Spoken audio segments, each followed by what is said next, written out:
I'm on the 58, headed back into Bakersfield, which will conclude Chapter 3, the Pacific Northwest swing and return. Before I close up Chapter 3, I wanted to do another chapter in my role-playing history.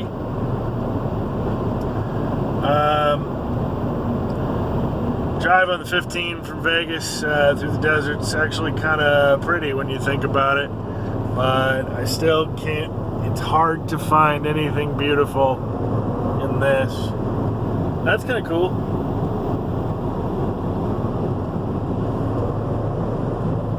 It's brown and yuck. So the last time I did a role-playing chapter was talking to Alex, and we talked about my high school gaming group, and he's got a lot of questions about Hunter, and that chapter needs to come in down the line. But my gaming group leads to Tempest.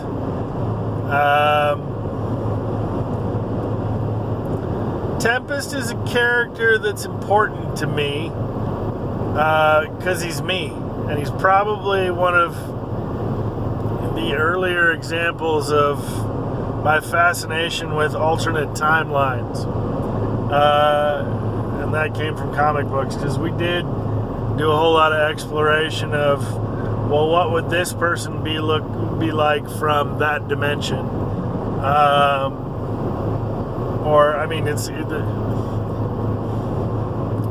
kind of muddled. I mean, there's a lot of stories in my background that have to do with that concept. Mirror, mirror from... no. Sorry, I got a phone call.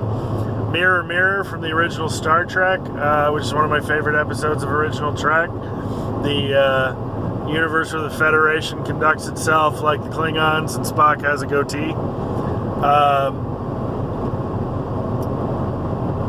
The X-Men, Days of Futures Past, is one of my favorite X-Men, probably my favorite X-Men story.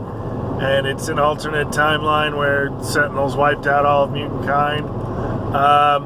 The comics lend itself to that. I've always been a fan of What If, which is getting a series on Disney Plus, and it's taking critical moments in Marvel's comic book history and looking at what would have happened if they'd gone a different direction, if the other decision had been made. Like, what if Spider-Man had saved Gwen Stacy, or what if they hadn't managed to stop Dark Phoenix?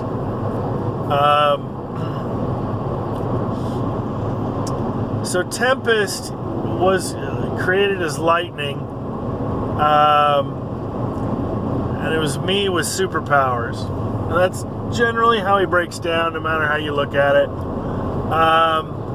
And so I role-played him into my early 20s. I gotta slow down because I have a truck that's signaling a left turn.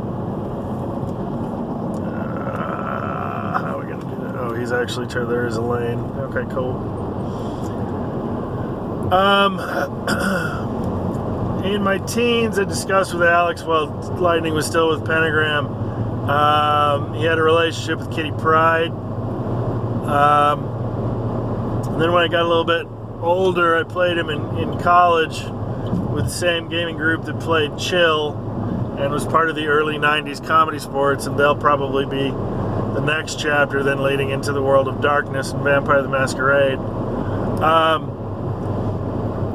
But Lightning lost his powers at one point and joined up with S.H.I.E.L.D.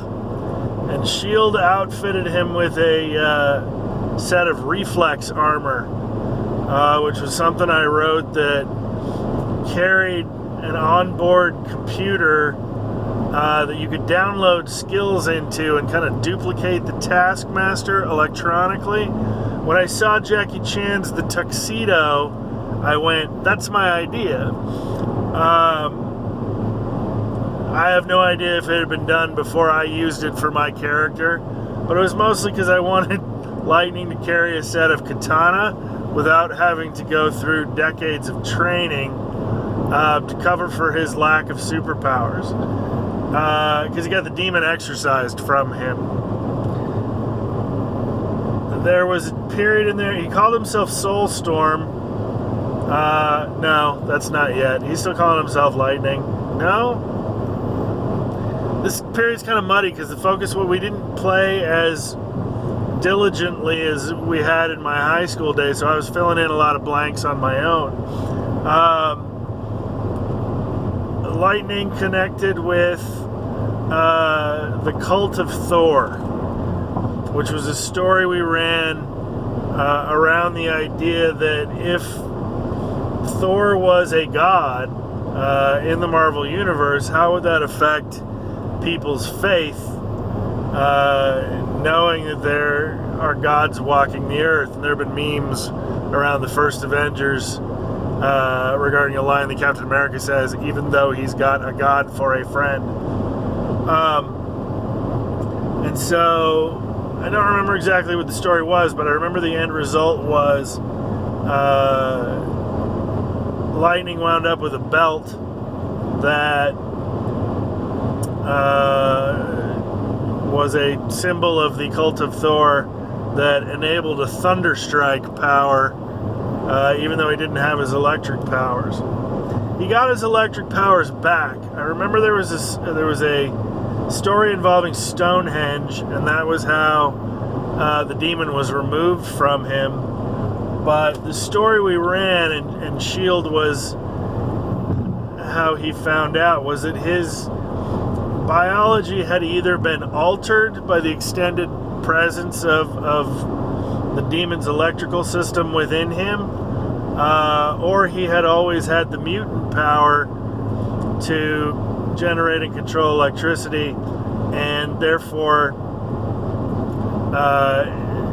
it's kind of like Wolverine and the Bone Claws thing. As a matter of fact, I think that was part of the inspiration for it. Taking the powers out of him revealed that he still had them. It took time for them to remanifest, but he still had those powers. So because of his connection to S.H.I.E.L.D. during this period, he signed up with S.H.I.E.L.D., took a job with S.H.I.E.L.D. leading a Black Ops team called Longsword.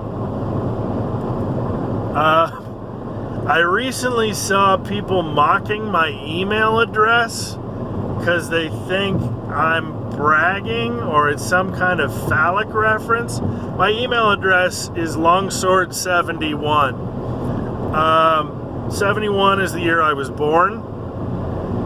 There's nothing phallic about the email address. I never thought of it that way. I have, however, seen how you can use that email address as a litmus test for how people read it.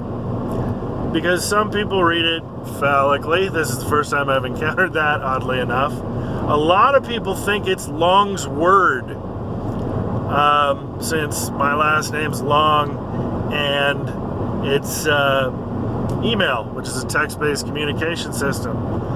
And then most people read it as Long Sword, which could be a D&D reference. Most people think it's a D&D reference to the weapon. There's bastard swords, which you can use one or two-handed. There's two-handed sword, great sword, broadsword, short sword, and the long sword, which is the typical. I mean, when you see a sword in a fantasy epic, it's usually a long sword. But it wasn't even a D&D reference. My email address is a reference to the strike team that my character was placed in charge of when he joined up with S.H.I.E.L.D. And I wrote this before Joss Whedon wrote Astonishing X-Men, in which he created SWORD in all caps. It's a acronym. I don't know what it stands for because I don't remember that story all that well, other than that's where they killed or brought back Peter, Colossus. And I kind of follow Colossus's story because in the comics there's a relationship between him and Kitty Pryde that goes back a ways. So I created Longsword before Joss Whedon created Sword, and then they spun that off in the comics, and I believe they've created Hammer as well. So I signed up with S.H.I.E.L.D. I eventually got rid of the my character. I'm going to say I because it's me, alternate universe-like. And he was put in charge of the Black Ops team, Longsword, because it was his team and it was a strike team. And then I started power stunting him. I took the generate and control electricity and started applying it to bioelectricity. Because mostly he was a blaster. He shot electricity, control mechanical, electrical systems. And then he realized that the human nervous system is built of electricity, and that if he got fine enough control of it, he could affect his own body. And so there was a regenerative healing power stunt he worked on. We talked about the physics of what accelerating your electrical system would do in the effort to try and create super speed. And I think our conclusion was that would age you faster because your body was actually functioning at a faster rate. Or I mean, there's something related to nutrition and caloric consumption. But we played with all those ideas. And then he took that idea that if he could affect his own electrical system, he could then affect other people's electrical systems. And this kind of moved him away from his team because S.H.I.E.L.D. started using him solo because he was a hell of an assassin. He could remove the electrical pattern from a body at a distance from cover, and so essentially you had an untraceable assassination. And that scared him. During that period, there is a marriage to Kitty Pryde that doesn't go well because the work makes him darker and darker. And so eventually he and Kitty Pryde get divorced. And he refuses to do any more work for S.H.I.E.L.D. However, S.H.I.E.L.D. doesn't want him freelance on the market. So for a long time, he became Soulstorm, and then he became Tempest. S.H.I.E.L.D. paid him to do nothing. And he was cool with that because he didn't want to do anything. Then S.H.I.E.L.D. eventually, because I mean the government agency can't pay you to do nothing for too long, S.H.I.E.L.D. connected the dots. I mean, there's a behind-the-scenes story that hasn't really been written, but probably somebody would have profiled him and realized that S.H.I.E.L.D. could set him loose, preventing demonic invasion, and that would motivate him. Because going back to his origin story, he's always been in favor of fighting demons and preventing demons from connecting to the physical world. So they got him to come out of retirement on that condition, that he would only be fighting spiritual, not even extraterrestrial threats, because he has a respect for life. But I mean, the pure evil of an extra-dimensional demonic invasion he's willing to do.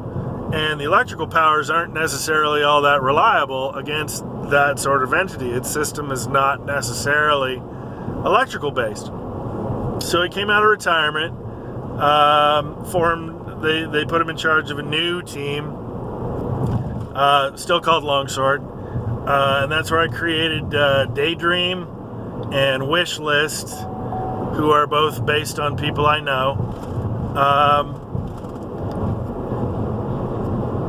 There were a bunch of other members on that team. I can't remember their names. I want to say Mover and Shaker in there, but I create weird characters off of dumb names. I'm just like, oh, that'd be a good name. That's what made Revengers so much fun. I love coming up with the names for characters and what their power sets are and creating unique powers. That's always fun. So we've got Revengers had some really cool characters both in the group and villains that we created that I really wanted to see more of, and they may make their way into some writing at some point, because I just like the character design and creation, and whenever I connect with an artist, it's fun to have them do character design for me. I'm at that intersection. We're waiting on the stoplight. So I wrote a story that would have been the first issue of an indie comic, Longsword, published it on MySpace as a way of helping me work through some problematic thinking. And we're almost at the memory on the card, so I better wrap up. I'm almost at the end. So that book was meant to help me work through stuff. Apparently, well, we'll leave that there. I think at some point he dated Mockingbird, but both of them, I mean, according to Chelsea Cain's run on Mockingbird, she's not real good at relationships, and he's not real good at relationships. So they were probably oil and water. That's something I haven't completely thought through. It's something that occurred to me recently. So that's more or less where his career is. There's probably a little more to it, and I may add to it. But